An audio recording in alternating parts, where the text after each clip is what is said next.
Hello and welcome to helping academy YouTube channel. আজকে আমি তোমাদের জন্য ডাব্লিউবিএসএসসি গ্রুপ সি পরীক্ষার জেলাভিত্তিক কাট অফের ভিডিও নিয়ে এসেছি। তোমরা আমাকে অনেকেই রিকোয়েস্ট করেছিলে গ্রুপ ডি পরীক্ষার মতো গ্রুপ সির জন্য ভিডিও নিয়ে আসতে। তো তোমাদের জন্য এই ভিডিওটি নিয়ে আসা হয়েছে। তো এই ভিডিওতে কিন্তু শেষে আমি তোমাদের সাথে টাইপিং টেস্ট রিলেটেড কিছু গুরুত্বপূর্ণ কথা তোমাদের সাথে আলোচনা করব। তো ভিডিওটি স্কিপ না করে প্রথম থেকে শেষ পর্যন্ত পুরো ভিডিওটি দেখবে, তাহলেই বুঝতে পারবে যে কোন জেলায় কতটা কাট অফ যেতে চলেছে এবং কোন জেলা সেফ রয়েছে এবং তুমি কোন জোনে রয়েছো সেই জেলাটি সেফ না আনসেফ। তো চলো দেখে নেই। দেখো, গ্রুপ সি পরীক্ষার জন্য যদি আমরা কাট অফ নিয়ে আলোচনা করতে যাই, তাহলে আমাদের প্রথমে জানতে হবে যে গ্রুপ সি পরীক্ষায় শূন্য পদের সংখ্যা কত। দেখো, গ্রুপ সি পরীক্ষায় শূন্য পদের সংখ্যা রয়েছে 2989টি সিট রয়েছে। তো গ্যাজেটের যে নিয়ম রয়েছে, সেই গ্যাজেটের নিয়ম অনুযায়ী কিন্তু এই যে শূন্য পদের সংখ্যা রয়েছে তার দুগুণ সংখ্যক প্রার্থীকে কিন্তু আমাদের পরবর্তী রাউন্ডের জন্য ডাকা হবে। তার মানে 2989কে আমি যদি 2 দিয়ে গুণ করি, মোটামুটিভাবে 5978 জনকে কিন্তু পরবর্তী রাউন্ডের জন্য তারা নির্বাচিত হবে। এবার একটা জিনিস মাথায় রাখবে, আমাদের কিন্তু এক্ষেত্রে 483টির মতো সিট কিন্তু মহিলাদের জন্যই শুধুমাত্র সংরক্ষিত আছে। তো সেক্ষেত্রে মহিলাদের কিন্তু কাট অফ অনেকটাই কম যাবে। তো চলো পরের স্লাইডে আমরা দেখে নিই। দেখো, সিলেকশনের ব্লু প্রিন্ট কীভাবে তৈরি হবে সেটা আমি তোমাদের সাথে আলোচনা করছি। আমাদের যে হচ্ছে, আমরা যে রিটেন এক্সামটি দিয়ে এলাম ডাব্লিউবিএসএসসি গ্রুপ সির, সেখানে কিন্তু আমাদের 60 নম্বরের পরীক্ষা কিন্তু সম্পন্ন হয়েছে। তো রিটেনের মধ্যে কিন্তু অনেকে তাদের মিশ্র প্রতিক্রিয়া দেখা গেছে। কেউ বলছে যে তাদের কিন্তু পরীক্ষা অনেক ভালো হয়েছে, আবার কেউ কেউ বলছে যে পরীক্ষায় দিয়ে এসে বাড়িতে এসে কিন্তু মিলিয়ে অনেক প্রশ্নই আবার ভুল পাওয়া যাচ্ছে। তো পরীক্ষা হলের যে এক্সাম প্রেশারে কিন্তু অনেক সোজা প্রশ্নও কিন্তু আমরা ভুল করে চলে আসি। তো যাই হোক, গ্রুপ সি পরীক্ষায় 60-এর মধ্যে কে কতটা স্কোর করতে পেরেছো সেটা কিন্তু কমেন্টে জানাবে। এবার আমাদের যে প্রথম যে ফার্স্ট মেরিট লিস্ট, সেটা কিন্তু আমাদের 75 নম্বরের উপর ভিত্তি করে তৈরি হবে। তো তার মধ্যে আমাদের কিন্তু অ্যাকাডেমিক্সের একটি মার্কস ক্যালকুলেট হবে এবং এক্সপিরিয়েন্সের জন্য নাম্বার দেওয়া হবে। তো অ্যাকাডেমিক যে মার্কসটা রয়েছে, এই অ্যাকাডেমিক মার্কসটা কিন্তু 10 নম্বর রয়েছে। এই 10 নম্বর বরাদ্দ রয়েছে। এই 10 নম্বরের মধ্যে কারা 10 নম্বর পাবে আমি তোমাদেরকে ক্লিয়ার করে দিই। যারা মাধ্যমিকে ফার্স্ট ডিভিশন পেয়েছো তারা কিন্তু 10-এ 10 পাচ্ছ, এবং যারা সেকেন্ড ডিভিশন পেয়েছো তারা কিন্তু 8 পাবে, এবং যারা থার্ড ডিভিশন পেয়েছো তারা কিন্তু 6 পাবে। তো মোটামুটিভাবে আমি ধরে নিলাম যে একাডেমিকে তোমরা 60% মতো নাম্বার পেয়েছো, অর্থাৎ তোমরা 10 পাচ্ছ। কিন্তু এই যে এক্সট্রা যে 5 নম্বরটি রয়েছে, সেই 5 নম্বরটি কিন্তু শুধুমাত্র এক্সপিরিয়েন্স ক্যান্ডিডেটদেরকেই দেওয়া হবে। এক্সপিরিয়েন্স ক্যান্ডিডেটদেরকে, যারা যত বছর চাকরি করেছে সেই প্রতিটি বছরকে 1 পয়েন্ট হিসাবে ধরা হবে। অর্থাৎ কেউ যদি 1 বছর জব করে তাহলে 1 পয়েন্ট, 2 বছর করলে 2, 3 বছর করলে 3, এরকমভাবে এক্সপিরিয়েন্সের 5 নম্বর কিন্তু এক্সপিরিয়েন্স ক্যান্ডিডেটদেরকেই শুধুমাত্র দেওয়া হবে। অর্থাৎ প্রথম মেরিট লিস্টটি কিন্তু 75 নম্বরের উপর ভিত্তি করে তৈরি হচ্ছে, কিন্তু শুধুমাত্র ফ্রেশার্সদের জন্য কিন্তু সেখানে শুধু ওএমআরের 60 নম্বর এবং একাডেমিকের 10 নম্বর, এই 70 নম্বরের উপরই কিন্তু ফাইট করতে যাচ্ছে ফ্রেশার্সরা। তো আরেকটা জিনিস তুমি মাথায় রাখবে, এখানে কিন্তু আমাদের যে ফাইনাল সিলেকশন কিন্তু আমাদের 75 নম্বরে নয়, ফাইনাল সিলেকশন কিন্তু আমাদের 100 নম্বরের উপর ভিত্তি করে তৈরি হবে। কি করে? বাকি যে 25 নাম্বার রয়েছে সেই 25 নাম্বার কিন্তু আমাদের টাইপিং টেস্টের ক্ষেত্রে কিন্তু 15 নাম্বার রয়েছে, এবং ইন্টারভিউতে কিন্তু 10 নাম্বার রয়েছে। অর্থাৎ 15 + 10 25। তার মানে আমাদের রিটেনে থাকলো 60, আর একাডেমিকে থাকলো 10, এবং এক্সপিরিয়েন্সের হচ্ছে গিয়ে 5, এবং টাইপিং টেস্টের হচ্ছে গিয়ে 15, এবং ইন্টারভিউয়ের হচ্ছে 10। এই হচ্ছে তোমাদের 100 নম্বরের পরীক্ষা। তোমরা বুঝতে পারলে কীরকমভাবে নাম্বার ডিভাইডেশনটি রয়েছে। তো এরকমভাবেই কিন্তু নাম্বারটা ডিভাইড হবে। তো এই 100 নম্বরের উপর কিন্তু ফাইনাল মেরিট লিস্ট হবে। তো এক্ষেত্রে 5 নম্বর যেটা কিনা এক্সপিরিয়েন্সের জন্য রয়েছে, সেটা কিন্তু তোমরা পাচ্ছ না। এবং ইন্টারভিউয়ের ক্ষেত্রে কিন্তু তোমাকে কিন্তু ইন্টারভিউ ভালো করে দিতে হবে। কারণ তোমরা বুঝতেই পারছো আমি ইন্টারভিউ ভালো করে কেন দিতে হবে তার কথা বলছি। কারণ কিন্তু এক্সপিরিয়েন্স ক্যান্ডিডেটদের কিন্তু কিছু কিছু ক্ষেত্রে কিন্তু একটু বেনিফিট রয়েছে। সেই হিসাবে তোমরা নিজেদের প্রিপারেশন নেবে।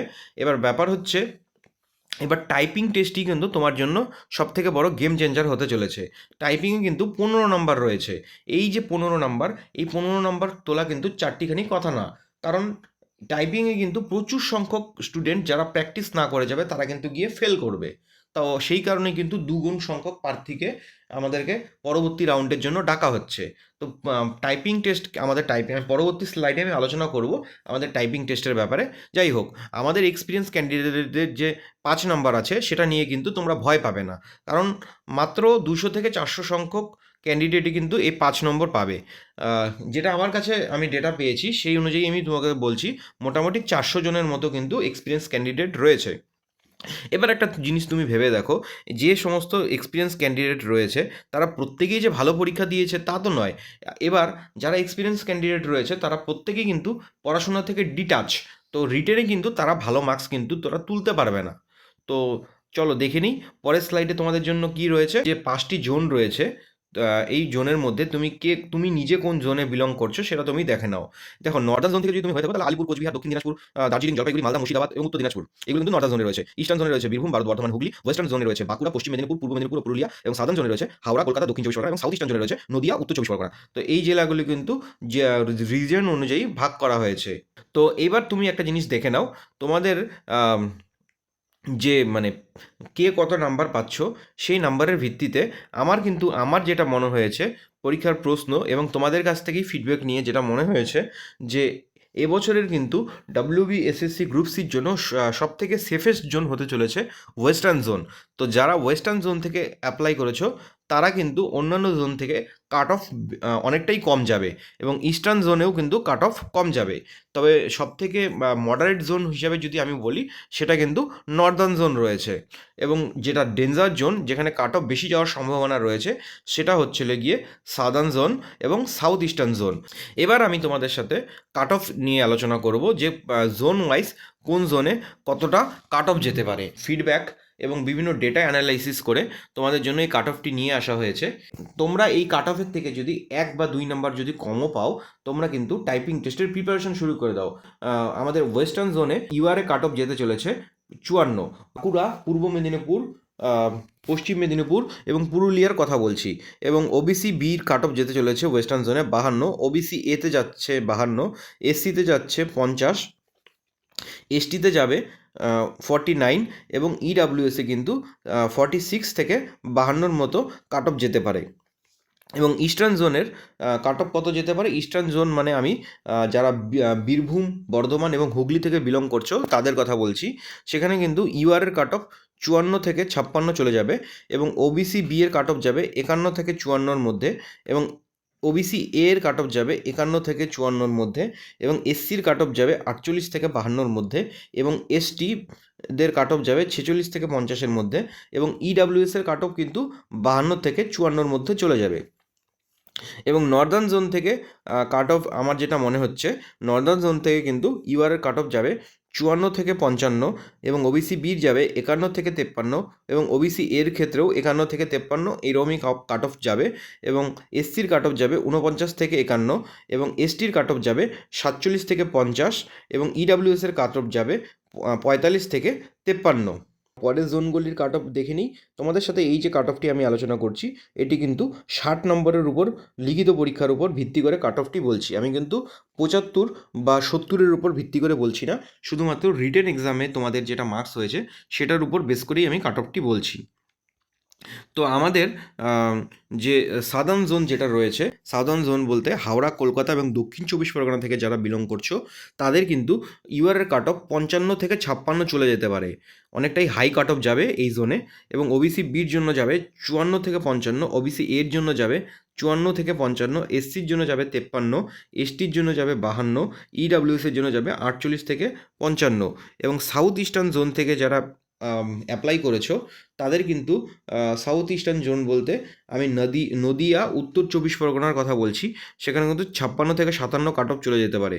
ওবিসি বির জন্য যাবে 54 থেকে 56, ওবিসি এর জন্য যাবে 53 থেকে 56, এসসির জন্য যাবে 52 থেকে 54 এবং এসটির জন্য যাবে 50 থেকে 53 এবং ইডাব্লিউএসের জন্য যাবে 48 থেকে 56। তো নদিয়া, উত্তর চব্বিশ পরগনা এবং কলকাতার মতো জেলায় ভ্যাকেন্সি কিন্তু কম হয়, ওএমআরের গুরুত্ব কিন্তু এখানে সর্বাধিক। অর্থাৎ রিটেন এক্সামে যারা ভালো মার্কস করে এসছো তারা কিন্তু এখানের থেকে তোমরা পরবর্তী রাউন্ডে তোমরা যেতে পারবে।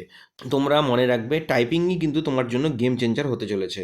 কারণ এই টাইপিংয়ে কিন্তু তোমাদের 15 নম্বরের মতো টাইপিংয়ে রয়েছে।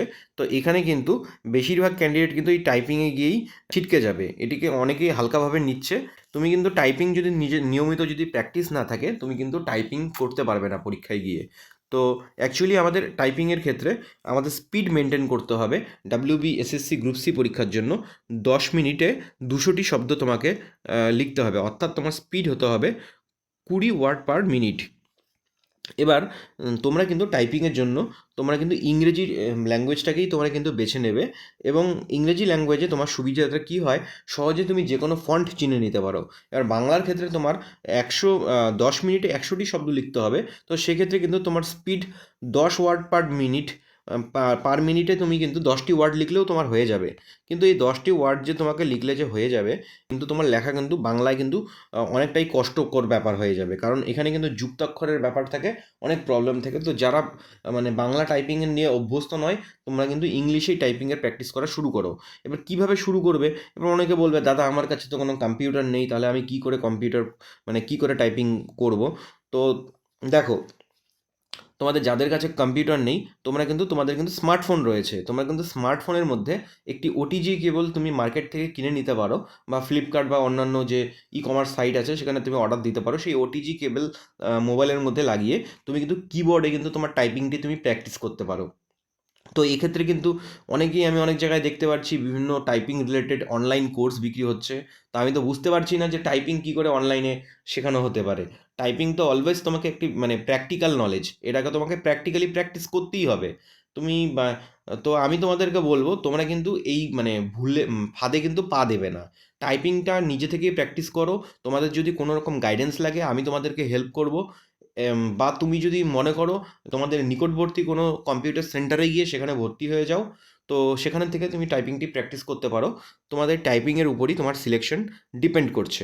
তোমরা কিন্তু একদম প্যানিক করবে না, এখানে প্যানিক না করে তোমরা প্রিপারেশন নাও। তোমরা রিটেন এক্সামটি ভালো করে দিয়ে এসছো, তোমরা হয়তো কাট অফের কাছাকাছি স্কোর করেছো, বা কাট অফ আমি যেটা বললাম তার থেকে 2-1 নাম্বার যদি কমও যদি স্কোর করে থাকো, তোমরা কিন্তু টাইপিংয়ের প্র্যাকটিস শুরু করে দাও। কারো যদি এক্সাম খারাপ হয়ে থাকে, তোমরা কিন্তু এটা নিয়ে মন খারাপ করো না। যা হওয়ার তা হয়ে গেছে। কাট অফ রেঞ্জের থাকলে আজ থেকে ফোকাস করা শুরু করো। আর আরেকটা জিনিস বলছি, এখানে যে টোটাল যে ভ্যাকেন্সি রয়েছে, 90% ভ্যাকেন্সি কিন্তু ফ্রেশার্সদের জন্যই রয়েছে। তো তোমরা কিন্তু কেউ গুজবে কান দেবে না যে শুধুমাত্র এক্সপিরিয়েন্সদেরই জব হবে, ফ্রেশার্সদের কোনো জব হবে না। ফ্রেশার্স এক্সপিরিয়েন্সদের তো 5 নাম্বার রয়েছে। শুধু এই 5 নাম্বারের উপরে কিন্তু ফাইনাল সিলেকশন ডিপেন্ড করছে না। অনেকেই টাইপিংয়ে ছিটকে যাবে, অনেককে সে কারণেই কিন্তু দুগুণ সংখ্যক প্রার্থীকে ডাকা হচ্ছে। এটা কিন্তু মাথায় রাখবে। এবং গতবারের তুলনায় এবছর কিন্তু ভ্যাকেন্সিও বেশি রয়েছে। এবং টাইপিংই মাধ্যমেই তুমি স্পিড বাড়ানোর উপর নজর দাও। আরও সঠিক এবং ডেটা নির্ভর তথ্যের জন্য হেল্পিং একাডেমি চ্যানেলটিকে কিন্তু তুমি ফলো করতে পারো। তো এই ছিল তোমাদের জন্য আজকের কাট অফ অ্যানালাইসিস ভিডিও। তো তোমাদের কার কত স্কোর হয়েছে, কে কোন জোন থেকে অ্যাপ্লাই করেছো, সেটা কিন্তু কমেন্ট সেকশনে লিখে জানাবে। আর তোমরা অবশ্যই কমেন্ট করে জানাও তোমরা কি ইন্টারভিউ রিলেটেড গাইডেন্স ভিডিও চাও। তোমরা যদি বলো, তাহলে কিন্তু আমি সেই রেসপন্স বুঝে তোমাদের জন্য ইন্টারভিউ রিলেটেড ভিডিও নিয়ে আসবো। আর যে কোনো মানে তোমাদের গাইডেন্সের জন্য তুমি কিন্তু আমাদের হোয়াটসঅ্যাপ চ্যানেল, আমি লিঙ্ক দিয়ে দেবো, হোয়াটসঅ্যাপ বা টেলিগ্রাম গ্রুপে কিন্তু অ্যাড হয়ে যেতে পারো। সেখানে যে কোনো রকম সমস্যা এবং ফ্রি স্টাডি ম্যাটেরিয়াল কিন্তু আমাদেরকে সেই হোয়াটসঅ্যাপ গ্রুপে এবং টেলিগ্রাম গ্রুপে প্রোভাইড করা হয়। তো ভিডিওটি যদি ভালো লাগে থাকে, তাহলে অবশ্যই একটি লাইক করো, এবং এই চ্যানেলে যদি নতুন হয়ে থাকো, don't forget to subscribe our YouTube channel. Thank you.